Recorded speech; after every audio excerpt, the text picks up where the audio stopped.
Vamos a comenzar con qué objetivos vamos a tomar en cuenta.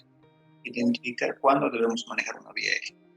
Hay que aprender a identificar los signos de una vía aérea, riesgo, aprender a manejar los diferentes métodos, las diferentes situaciones que va a haber que son describir qué técnicas van a usar ustedes manualmente, apoyados con equipos, explicar la aplicación adecuada de dispositivos y fármacos, que justo el otro día varios de ustedes me respondían, ¿no? El temario de reanimación y me decían que salían, por ejemplo, para intubación asistida por fármacos, intubación rápida, llamada así. Pues todo eso va de la mano de todo esto que vamos a ir hablando. Y el manejo quirúrgico, ¿no? Porque todos sabrán que también deberían aprender ustedes a hacer una traqueostomía o algo más simple, como es una crico por punción o una crico quirúrgica, pero esas tres deberían de saber de igual manera antes de ser un postgrado de emergencia. Entonces, como una breve introducción, podríamos decir lo siguiente. Primeramente, definición, ¿no? Como siempre. Ventilar versus oxigenar. Ya habíamos hablado de esto, si recuerdan, la anterior semana, si no me recuerdo, la primera semana, cuando hablábamos, ¿no? Que la TLS habla de ventilar, las CFI y el FCC se habla de oxigenar, entonces ahí está la respuesta a todo esto. Ventilar versus oxigenar. Y en eso entra lo primero. No es lo mismo, ¿no? Y habíamos quedado con no es lo mismo. Ventilar es mover un gas, oxigenar en cambio es dar un PO2 determinado. Los ventilar es mover determinado volumen de aire o cuando conectan la bolsa, válvula, mascarilla al oxígeno, mover oxígeno, ¿no? En cambio, oxigenar como tal es suministrar de manera directa oxígeno, ¿ya? No podríamos decir que estoy oxigenando cuando no está conectado, está, o sea, el famoso buque de ustedes al oxígeno. Ahí no podría ser, ahí jamás seríamos oxigenar, que es lo que estamos haciendo. Ahora, existe también la definición de oxigenoterapia. La oxigenoterapia será la administración de oxígeno en concentraciones mayores a la del aire ambiente, que es el entendido de efectivo, con la intención de tratar o prevenir los síntomas, signos de hipoxemia y hipoxemia. Muy importante, ¿no? Oxigenoterapia no había sido solo le doy oxígeno para que llegue al 21, no, se supone que ya tengo 21, tengo que pasar del 21. Esas definiciones tómalas muy en cuenta. Ahora, dentro de ese mismo marco, vamos a hablar lo siguiente. ¿Qué es la definición difícil en ventilación y oxigenación? Todos hemos escuchado, ¿no? Vía aérea difícil, que ventilación difícil, que oxigenación difícil. ¿Qué queremos decir cuando hablamos de difícil?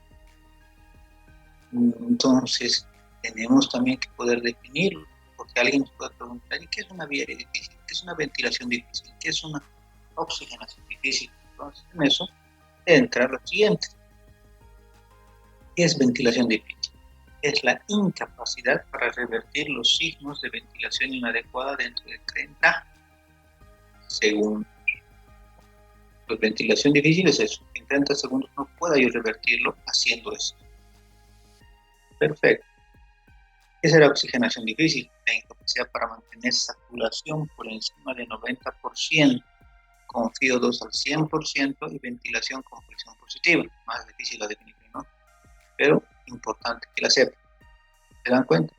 No puedo mantener esa saturación por más de que el FIO2 está al 100%, ni siquiera estamos por encima del 21, están 100 clavados. Y a eso le sigue intubación difícil. Necesidad de 3 o más intentos para la intubación de la tráquea o más de 10 minutos para conseguirlo. Todas estas definiciones se las he sacado de libros de vía aérea, de anestesio, pero la que no cuadra, si se han dado cuenta, es esta de o más de 10 minutos. Se las puse para que la aprendan. Así dicen varios libros de anestesio. Pero ya ustedes lo van a ir viendo y se van a dar cuenta en la práctica de que no es así. Porque más de 10 minutos es demasiado tiempo. La gente se va a morir. Entonces, habrá al final, esto se les puse esa imagen para ¿habrá algo de difícil? En realidad, no. Decir, la definición está bien y bonita, tenemos que saberla. Pero decir que hay ventilación difícil es no haberte dado cuenta de que, por ejemplo, está obstruida esa vía aérea. de que ese paciente estaba con neumotórax, y es por eso que no se está ventilando. Siempre les hablo con anécdotas. Recuerdo un paciente en la emergencia del tercer nivel, donde me acuerdo de que ya estaban a punto de intubarla los clínicos, y yo era uno, les dije no, porque le han auscultado.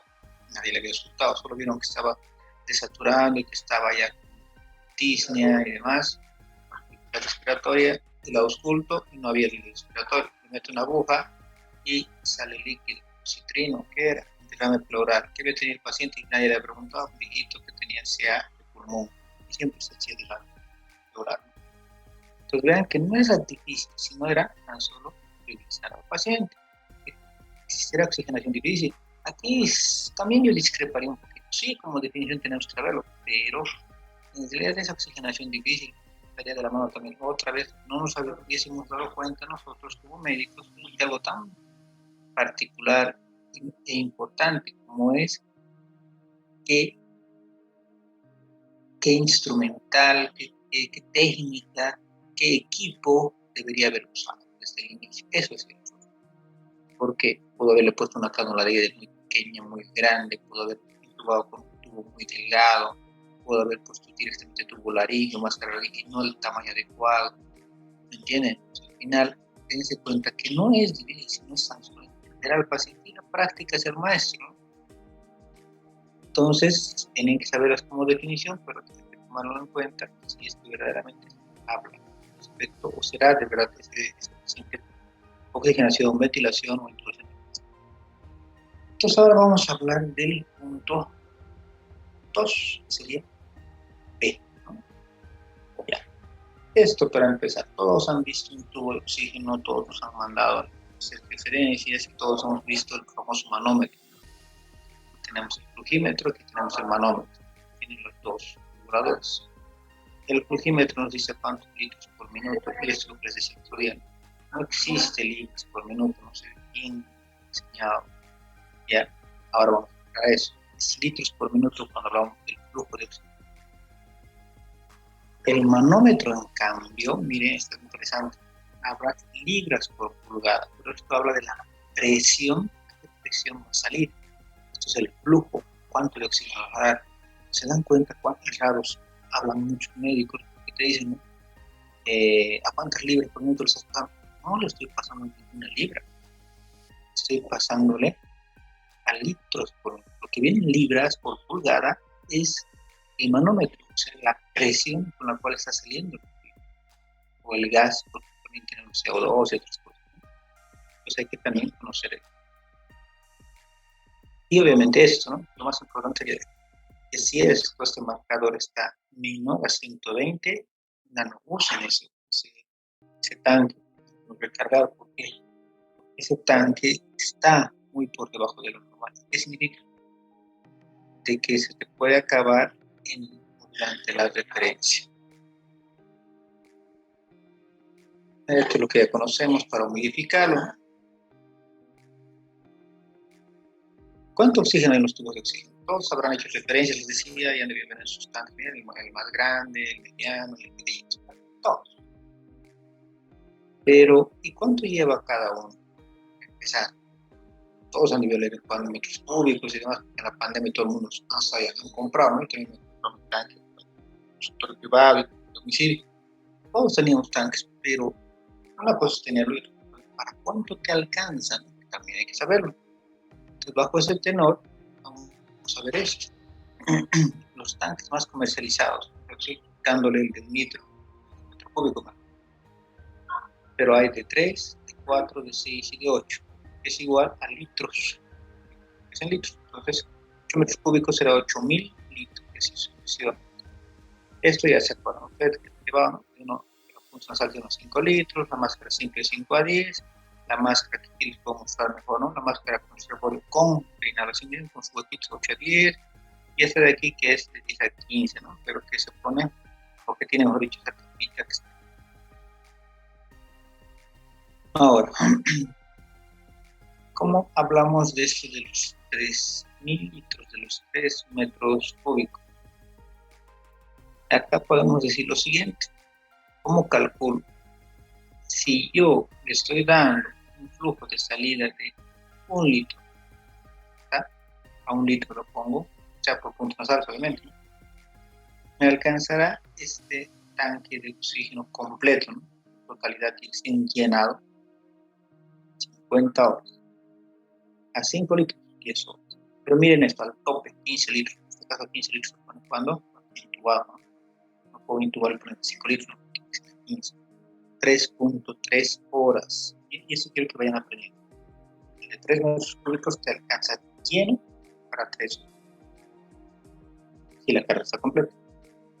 El de 4, tope 1 para 66 horas. A 10, 6.7, pero al tope 15, 4.4 horas. Vayamos buscando eso y solo es regla de 3.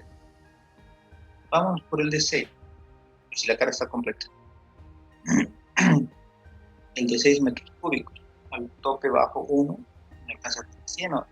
A 10, para 10 horas. A 15 para 6.7 horas, ¿no? Solo otra vez, si la carga está completa. Y por el último, el más grande de todos, de 8 metros cúbicos, a 1 litro, 133 horas, ¿no? Alcanza bastante. Para 10 horas, para 10 litros, perdón, 13.3 horas. Pero para 15, miren, 8.9 horas. ¿Se han dado cuenta? El de 3, tope, casi 3 horas, el otro 3 horas, el otro 4 horas, el otro 6.7 y este 8. Entonces, ¿se acuerdan? Esos topes. ¿Por qué? Porque para que ustedes no cometan ese error cuando sean jefes de guardia, jefes de emergencia, y hablan, nos referir al pobre interno, el cual sabe obviamente menos que ustedes, todos nosotros, y el pobre interno no va a saber qué hacer realmente cuando ustedes le han mandado un tanque iniciante, la única vez. Todos han referido al paciente, si una encuesta. A mí también me han hecho referirme por un paciente y se acabó el tanque a medio camino. ¿De quién era la responsabilidad cuando yo era interno? De igual, pero como nadie estudia esta parte, no saben. Entonces te mandan con un tubo que nunca está lleno, recordarán todos ustedes, y te mandan a un paciente intubado. Imagínense que les manden desde algo lejano, Morochata, Carpinota. Yo hice mi provincia de interno en Doctora, que era más o menos 4 horas. Después, Lazo lo hice en Punata, que es casi 1 hora y media, digamos, en el mejor de los casos. En ambulancia, ni siquiera en autonomar. Entonces se dan cuenta de cuánto importante es decir que ustedes sepan cuánto vienen los tanques. Si les voy a preguntar, tienen que saber la conversión. Transporte de oxígeno, esto es lo básico, ¿no? Pero no va a ser para aprender esto, para trauma de tórax y para esto mismo. Es obvio que el oxígeno se transporta dentro de la sangre, hacia los tejidos. 97% combinado de hemoglobina y 3% disuelto. Esta es la forma de conseguir la cantidad o el contenido de material de oxígeno. La hemoglobina del paciente por 1.34, la constante por la saturación de oxígeno, que esto viene del gasómetro, de la gasometría, más la multiplicación de la presión parcial de oxígeno que viene igual a la gasometría por 0,003. Lo normal es que sea 20 ml de oxígeno por cada 100 ml de sangre.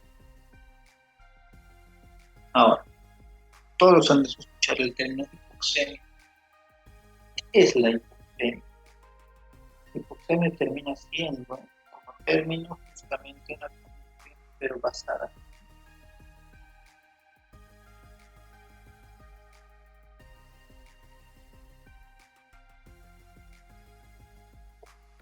¿Qué estoy diciéndoles?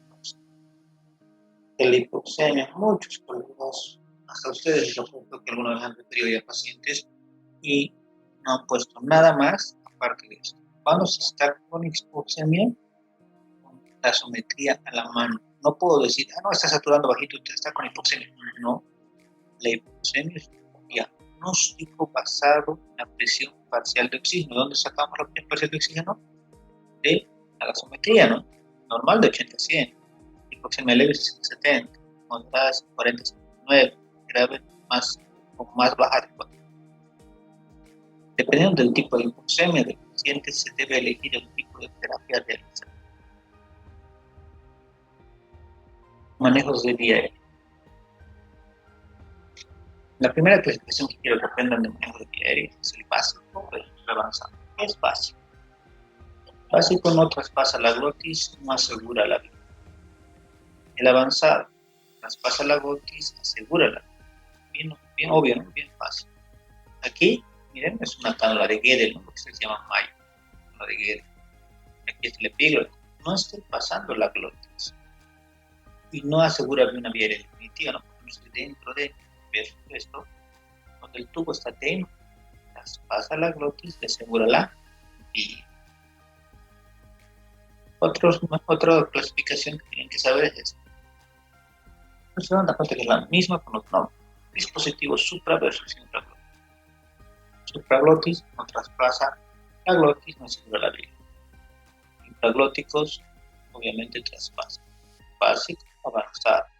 Supra, lo mismo, pero con otro nombre. Tienen que saberlo. Sí.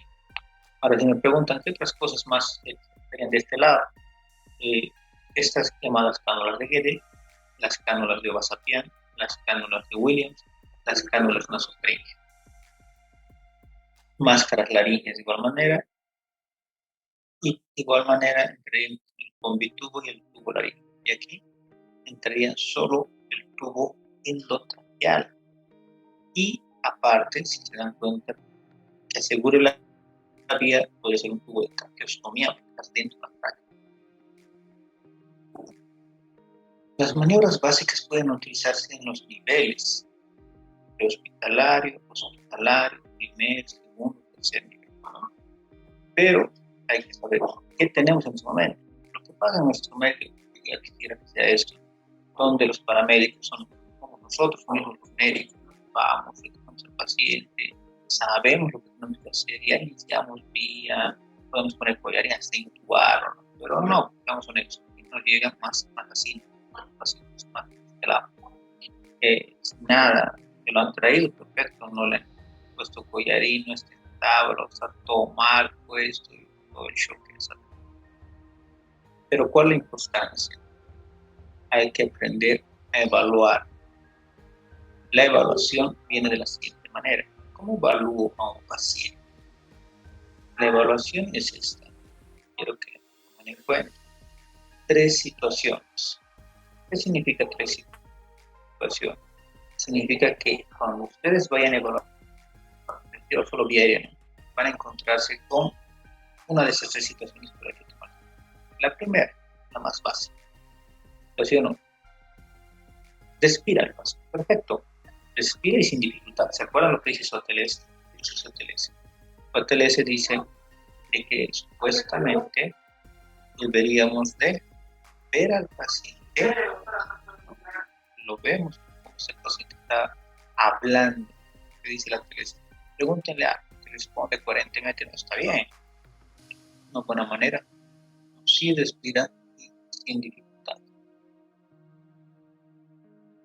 Responde al llamado del examinador y dirige la mirada, puede decir su nombre, puede contar lo sucedido. Patrón respiratorio de 12 a 25 respiraciones por minuto, buena mecánica ventilatoria, sin ruidos agregados en la auscultación. Inicialmente este paciente no requerirá vía aérea. Y si su paciente tiene dolor torácico, coloque oxígeno suplementario. Ante la duda, colocar aporte de oxígeno suplementario. Aquí quiero hacer un paréntesis. ¿Por qué dice esto de oxígeno suplementario? 2 cosas. Acuérdense algo que cuando broma les dije la otra vez. ¿Puede hacerte paro un paciente por dolor? Sí, especialmente un paciente. Tengan mucho cuidado.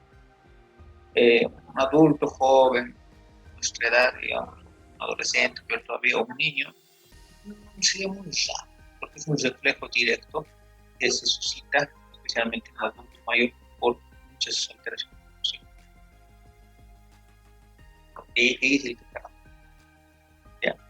Ahora, al otro lado de la moneda, también lo que afecta en ellos es lo siguiente. Cuando se da el estímulo doloroso, y especialmente con el tubo, mucho dolor para ellos, juega en contra el hecho de que su sistema respiratorio ya no está manejado como en nosotros. Jóvenes, se acuerdan ahorita que ustedes dejen de respirar un rato y el oxígeno va a ir bajando, ¿no? Cuando baje demasiado, va a haber un estímulo que te va a decir respirar, ¿no? No tienes que respirar, no puedes aguantar la respiración todo el día. En el anciano no es así. Él deja de respirar minutos, unos segundos si quiere. Lo que le va a decir que respire no es la disminución del oxígeno, sino más bien es la cantidad de hidrógeno.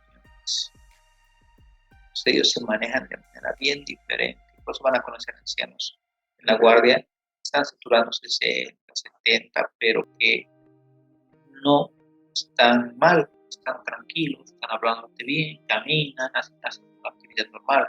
Bien. Los famosos pacientes con época, por ejemplo. Ya para todo eso es otra historia, pero quería que ahora, dice colocar oxígeno suplementario. ¿Por qué? Hablemos de nuestro modo trauma.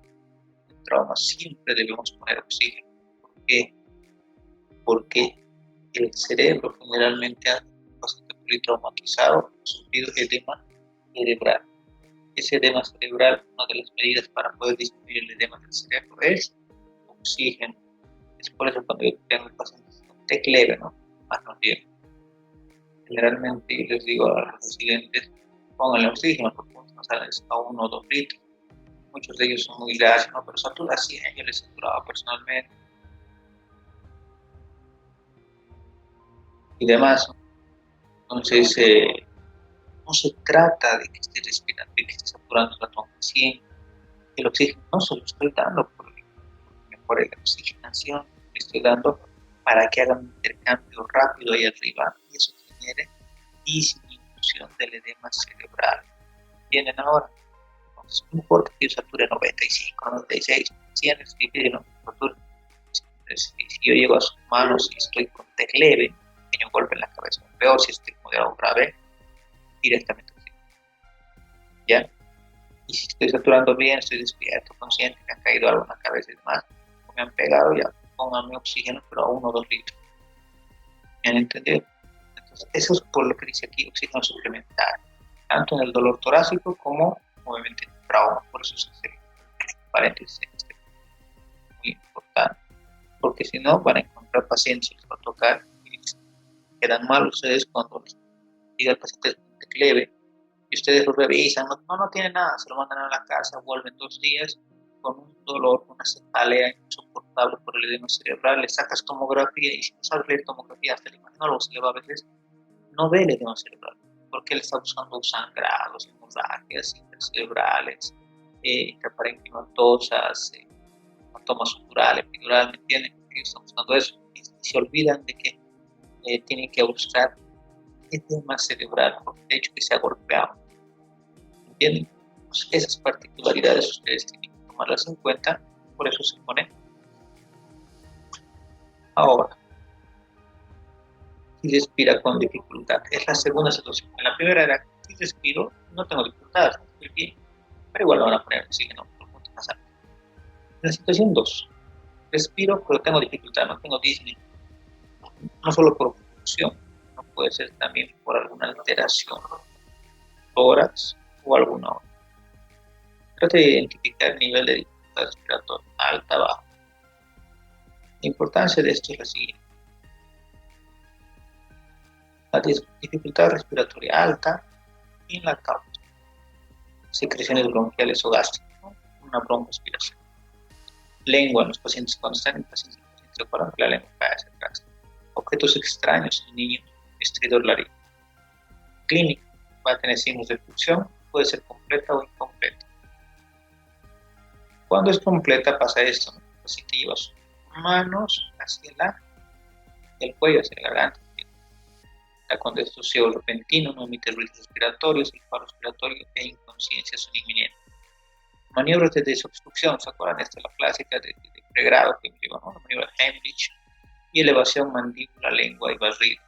Aquí mucho, los he puesto lo que dice la literatura, siempre, ¿se acuerdan? No sé si alguno de ustedes ha visto algún médico antiguo cuando llega el paciente y saca una función. Antes lo que hacíamos era eso.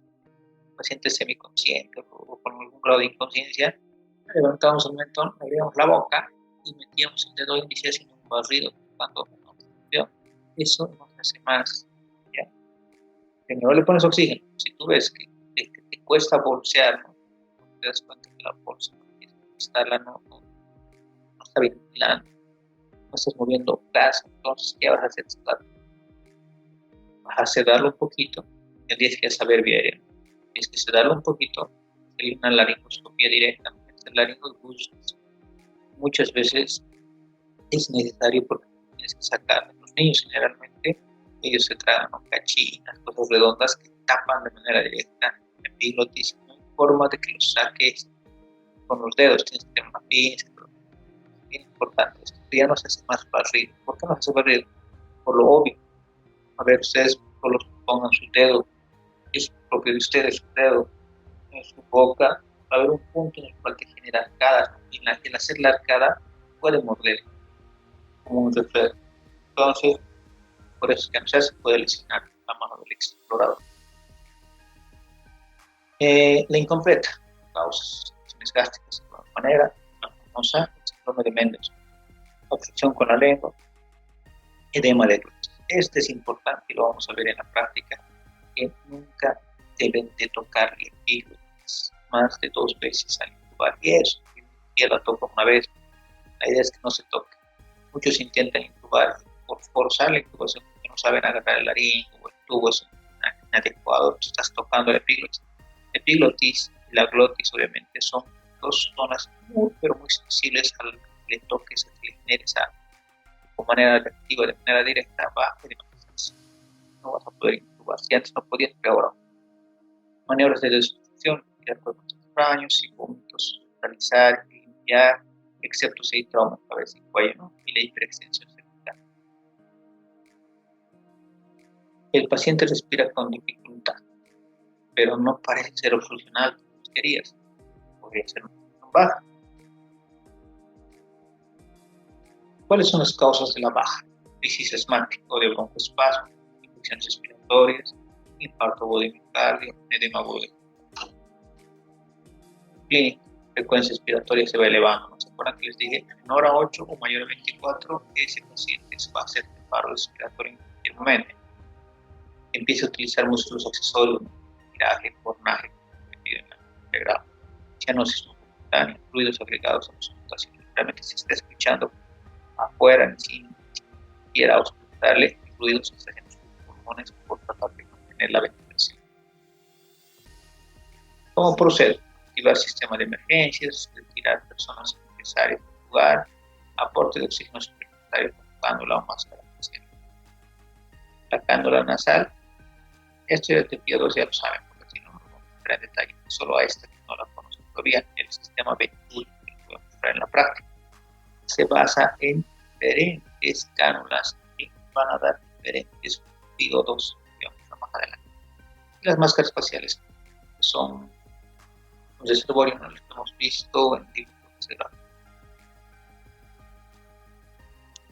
Y por último, si la primera situación era paciente que respira y no tiene alteraciones, ¿no?, era ventilación y inclinación, el otro era paciente que respira con dificultad, y este es el paro respiratorio. En adultos la causa más común es muerte súbita por infarto o arritmia. En niños las causas más comunes son relacionadas con la vía aérea y o la ventilación. Ahora, causas: ahogamiento, accidente cerebrovascular, cuerpo extraño en vía aérea, inhalación de humo, epiglotitis, sobredosis de drogas, electrocución, sofocación, traumatismos, infarto de miocardio. Todas estas pueden generar un paro respiratorio y después poder cardíaco, aunque ya no hay opción. ¿Qué hago ante esta situación? Maniobras básicas. Lo primero, cuando estoy fuera del hospital, solo y no tengo dispositivos a la mano. Es eso, lo más obvio. El paciente está inconsciente, la lengua va a caer, miren cómo fluye. Por más que esté dando oxigenar, no voy a poder. Entonces, esta es una imagen de su ACLS que les he pasado. La primera maniobra, sin dispositivos, elevación del mentón. Pongo una mano del examinador, miren, donde en la frente, con la otra, con los dedos índice y medio, elevo el mentón. Por obviedad, estoy hiperextendiendo el cuello y elevando el mentón, por ende, la lengua va a irse hacia adelante y ya paso expedito para que pueda entrar bien. Ahora acá, miren la diferencia, ACLS versus ATLS. Trauma, es obvio que hago lo mismo, pero lo que les decía el otro día, voy a poner mis manos para poder simular que soy un collarín, por más que haya collarín. ¿Por qué? Porque el collarín es endeble, se incorpora. Entonces, todo eso hay que ver. Ahora, miren esta importancia de este personaje. ¿Quién va a ser este personaje? Obviamente es el personaje 4, porque el 3 tiene que estar libre por si va a tener que cumplir. Otra maniobra, la del levantamiento mandibular. Miren dónde agarra el ángulo de mandíbula. Perfecto, esta ACLS. ATLS se puede lo mismo, pero siempre va a haber alguien que ayude el cuello. Ya digo, la única diferencia es cuidado de las cervicales. ¿Cómo prevengo la broncoaspiración? Todos hemos tenido pacientes que amigos, familiares que están vomitando, ¿no? En el estado de alcoholismo, de ebriedad. Entonces, ¿qué hacemos? Pues lo tiramos el cuello. Es fácil cuando no es trauma, por respirar, hay muchas ciencias. A veces cuando está inconsciente, tan pesado con nosotros, vamos a tener que poner de esta manera una extremidad, generalmente la que vamos a lateralizar va a estar recta o extendida y la otra flexionada, ¿no? Nos facilite esto del giro, ¿no? Y la extremidad hacia la que va a ir superior va a estar flexionada. Se gira solitario, que sea muy fuerte, queda así. Pero eso es cuando no hay trauma. ¿Y qué pasa cuando hay trauma? ¿Se puede hacer? Sí, pero siempre cuando hay. Miren esta opción. Esta es una de las mejores, ¿ya? ¿Por qué? Pero miren que necesita un lugar amplio, porque él está recostado en el piso, yo también. Pongo mis codos y puedo mantener el cuerpo. Y levemente, cuando el paciente esté queriendo vomitar o respirar, puede ser un leve giro, pero ¿por qué confío en mí? Porque mis codos están en el suelo. Ahora, si estuviera esto en el hospital, estaría en camilla, tendría que ser, por eso las camillas de emergencia son largas para esto también, porque tiene que haber espacio para que pueda hacer algo. La otra opción es esta, pero esta es la que menos recomiendo porque dense cuenta de que se van a cansar. Es obvio que se van a cansar porque no está apoyándose en ningún lado. La fuerza está viniendo desde aquí arriba, que hay otro eje. Es obvio que se van a cansar y se van a mover. Y la mejor de todas, apenas lleguen bomberos o alguien, tabla espinal, y se acuerdan que tiene unas esponjitas y un cinturón que vienen fijas.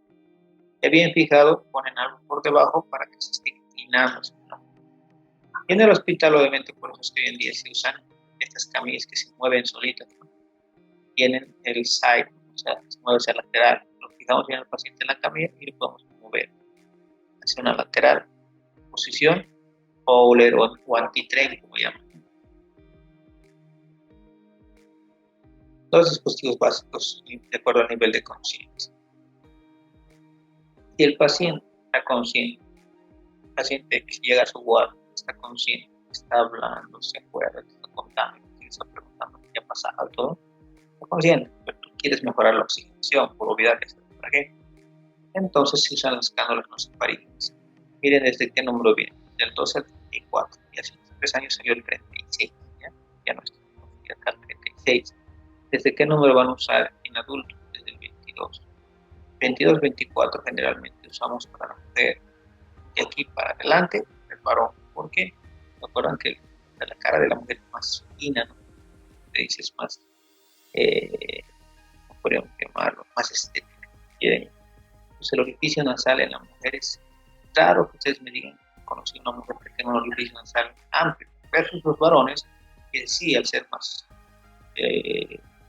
toscos si quieren esta parte, entonces el orificio nasal es más grueso, tiene que ser el mismo diámetro más o menos que vamos a poner. Peor si me dicen que un hombre que tenga alcoholismo o que sea alcohólico, porque ellos tienen rinofimas, pero su nariz más grande.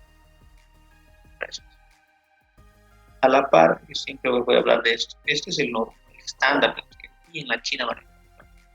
Este es otro formato que han inventado en Argentina, en Latinoamérica, donde miren que hablan en milímetros, es en French, ¿verdad? Medida francesa.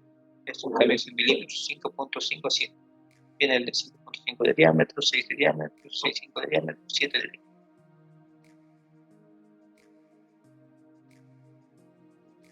Bueno, si quieren saber. 5.5 y 6, mujer, 6.5 y 7, varón. Ahora, ¿qué partes tienen estas cánulas? Un reborde, se fijan, para que sea el tope, no se entre completamente hacia afuera. Tiene obviamente esta parte que es la cánula y un bisel, pero es goma. ¿Sí? Siempre se mide, ¿cómo se mide? Desde el ala de la nariz, ¿ya? El ángulo de la mandíbula. Van a encontrar libros griegos que decían el lóbulo de oreja. En realidad no, mide hasta el ángulo de la. Y habiendo medido, le pongo un lubricante, una benzocaína en gel. Y miren, vamos a hacer la introducción. Siempre traten de hacerlo por el orificio que les sea más fácil. Está hablando, tú le dices cuál respira mejor, respira por otro lado, respira, o tú mismo te das cuenta si está con desviación de la nariz, especialmente los varones cuando se han peleado, que se cuando han tenido un trauma. Y le dices lo mismo que le dices cuando le pones sonda nasogástrica, que le decimos, va a sentir una molestia, va a tragarle. Y es lo mismo. Vas empujando y te queda ya de más. Ahora es lo que les decía, tiene que ser el mismo diámetro que el orificio. Miren acá, muy delgado, no se veía de nada, más bien me está obstruyendo porque lengüetitas que tiene para que no se entre hasta adentro, obvio que va a obstruir también. Ahora es viaria definitiva, no está pasando, está por encima, entonces los tipos supraglóticos, cuando el paciente está consciente. ¿Para qué nos puede servir, además de ayudarnos aquí a poner la máscara? Nos ayuda por él podamos pasar de manera rápida, ya casi dirigido, bien a la sonda naso.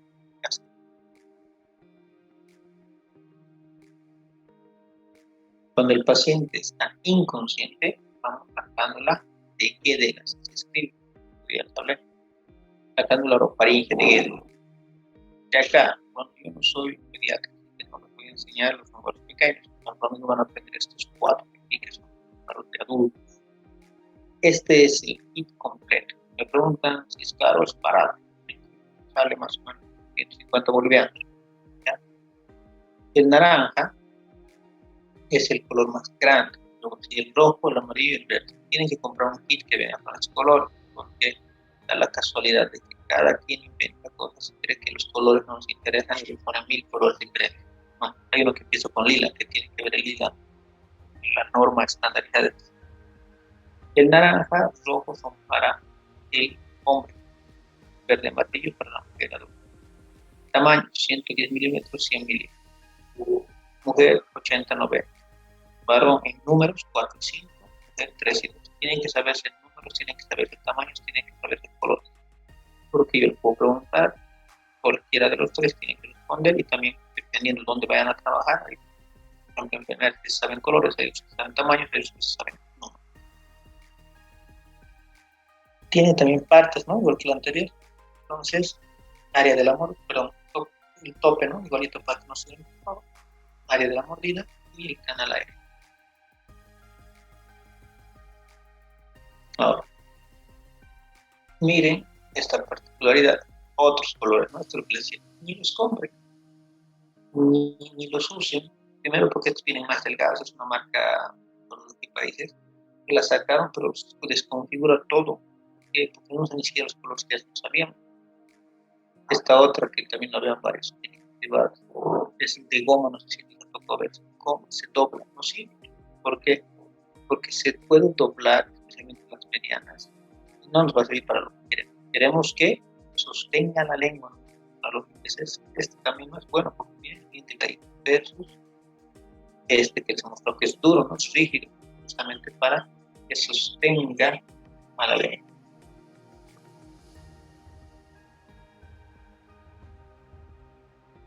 Ahora, no sé si han visto, es la famosa cánula de Berman. ¿Bien? No sé si no. La cánula de Berman son dos láminas, esta y esta, y en el medio tiene una que como que te la estuviera dividiendo en dos lados.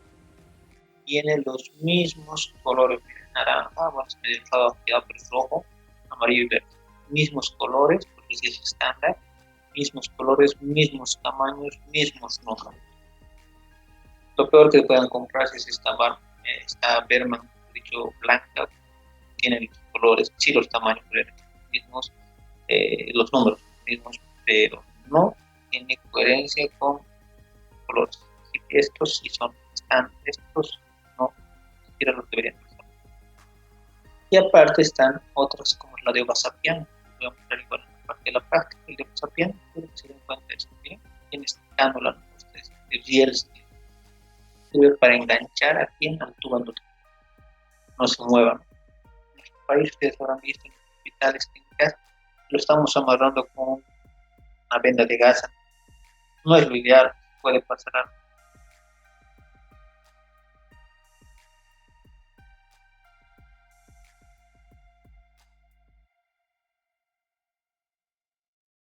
Un segundo.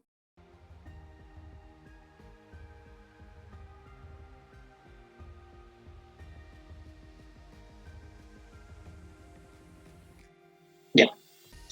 Entonces, la cánula orofaringe de Ovasapián.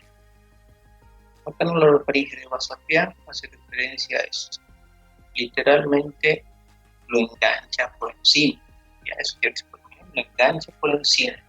Tiene un número estándar único para varones y mujeres, por lo que digamos el mío lo sería. Pero tienen que saber que existe de Vasapián.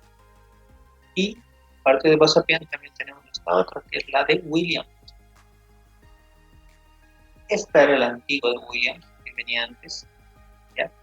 Era bien bonita porque, miren, se desarmaba, ¿notan? Dos partes se desarmaba.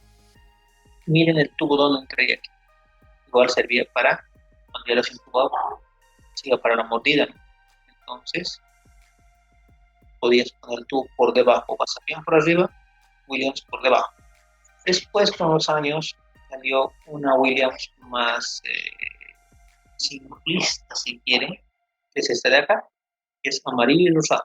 Rosado de 10 centímetros para el varón, amarillo y 9 centímetros para la mujer.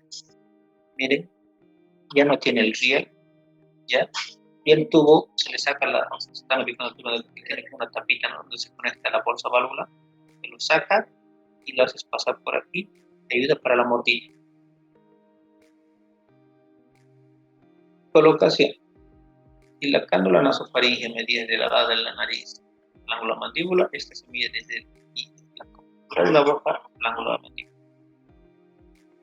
Esto lo del giro les voy a enseñar ya en la práctica. Es obvio que van a girar. Ingresa del revés, se gira 180 grados. O sea, giras, ingresas así hasta la mitad de la cánula al revés y luego lo giras 180 grados. Ahora, ¿cuál será la importancia de esto? Mismo que lo anterior, pero al contrario de la nasofaringe,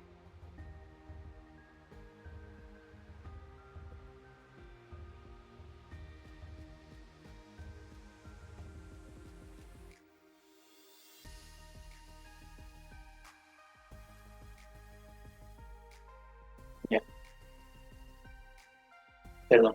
Entonces les decía que al contrario de la nasofaringe que suavita, pues goma, literalmente esta además serviría para sujetar a la lengua. Por eso es que les dije, compran el original, es mejor, porque tiene que ser duro, rígido, para que la lengua no le gane, caiga. Primera cosa. Segunda cosa, no crean que al ponerle cánula de Guede le han salvado la vida. ¿Por qué? Porque si cometen el error que les voy a mostrar en la siguiente diapositiva, ponerle una de tamaño incorrecto, más bien ustedes ya han generado el paro. Y eso debe pasar muchas veces. Estás con el paciente, estás bolseando, aparentemente está yendo bien, y en eso viene corriendo personal, una enfermera o el interno, te dice, doctora, esta es la cánula de mayo, te dice, doctor, que se equivoca el nombre. Te da tú no te fijas, generalmente no sé por qué, si están trabajando en zona fría, que todos te pasan siempre la roja o la naranja. Nadie mira. Pues bueno, ya te han pasado ese, le pones como tenés, o sea, para valer, te metes, te encajas y empiezas a bolsear. ¿Cuál sería la lógica? Si fuera la indicada, la cánula de Gehrig, si fuera la ideal, el tamaño correcto, el color correcto y demás, por obviedad no debería ser de paro, no tendría por qué, pero hace paro. Tú dices, si hace rato sin la cánula estaba y ahora ¿por qué he hecho paro? Porque tú le has generado el paro. ¿Cómo le has generado el paro? Por eso.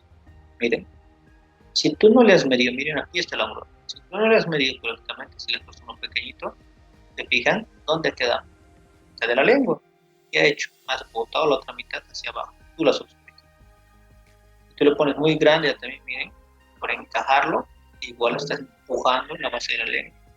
O por buena suerte has colocado bien, pero es grande, miren, se pone la pica y se una tapita, has cerrado la tapa. 3 clásicos errores que se cometen por no haber medido de manera correcta.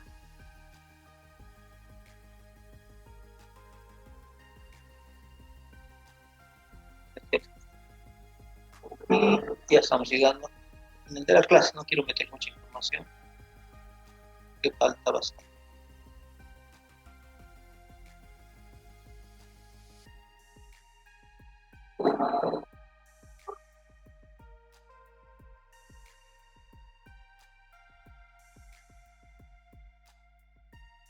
¿Ya? Maniobras básicas con dispositivos.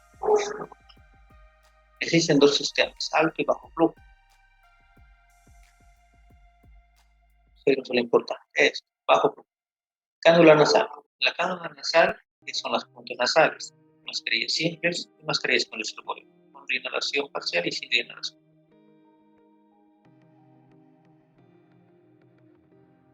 Vamos a irnos a lo importante acá. Estas puntas nasales, muchos ya dicen, no, ya deberían desecharlas. No, siguen sirviendo, siguen siendo ideales por dos cosas importantes. Cómoda, bien tolerada, por este hecho de que puedes comer e hidratarte por vía oral. No te molesta. Y esto es lo más importante. Pacientes que no requieren oxígeno, CO2, quieres controlarlo, o mucho, como son los pacientes con EPOC, esas puntas nasales. Desventajas puede producirse resequedad y irritación de mucosas.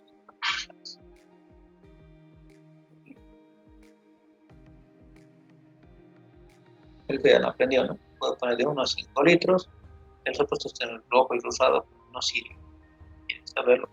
No porque tú le subas a 6 a 7 litros vas a servir, no.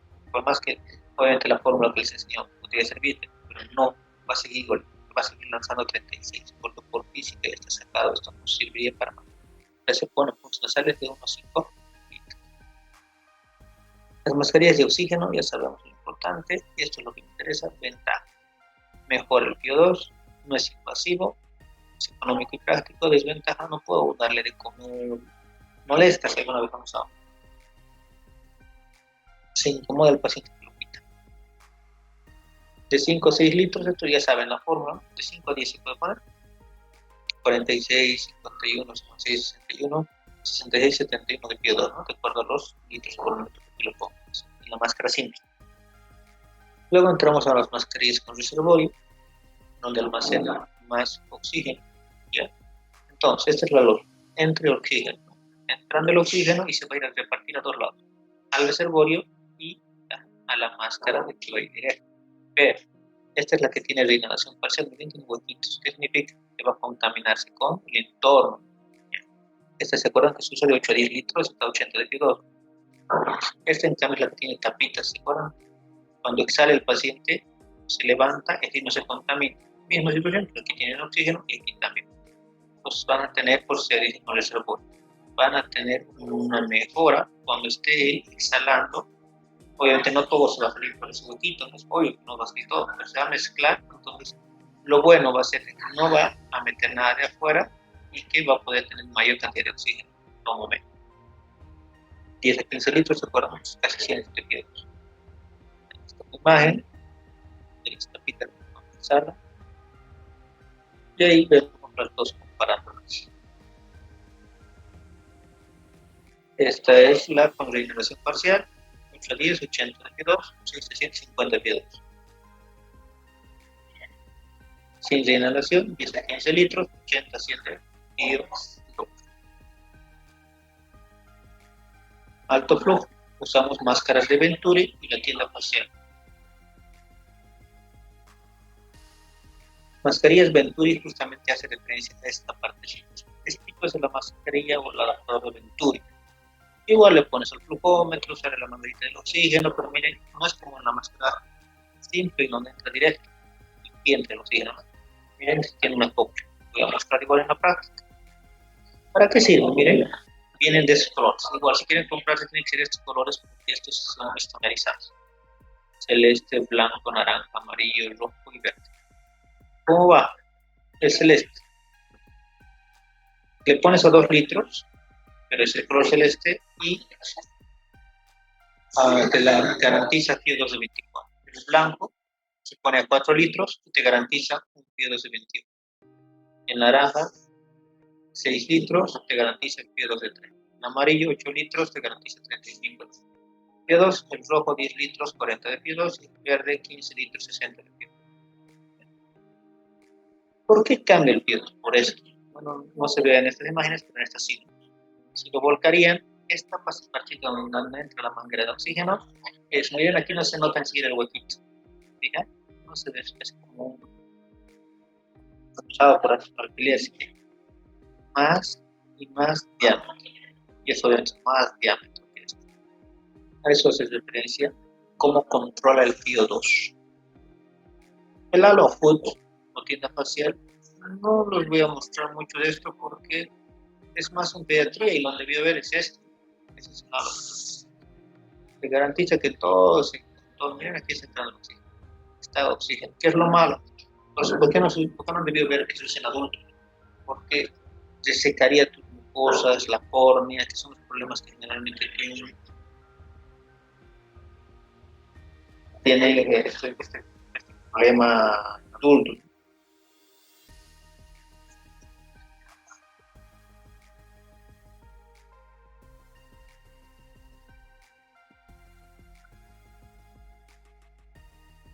¿Ya? Eso.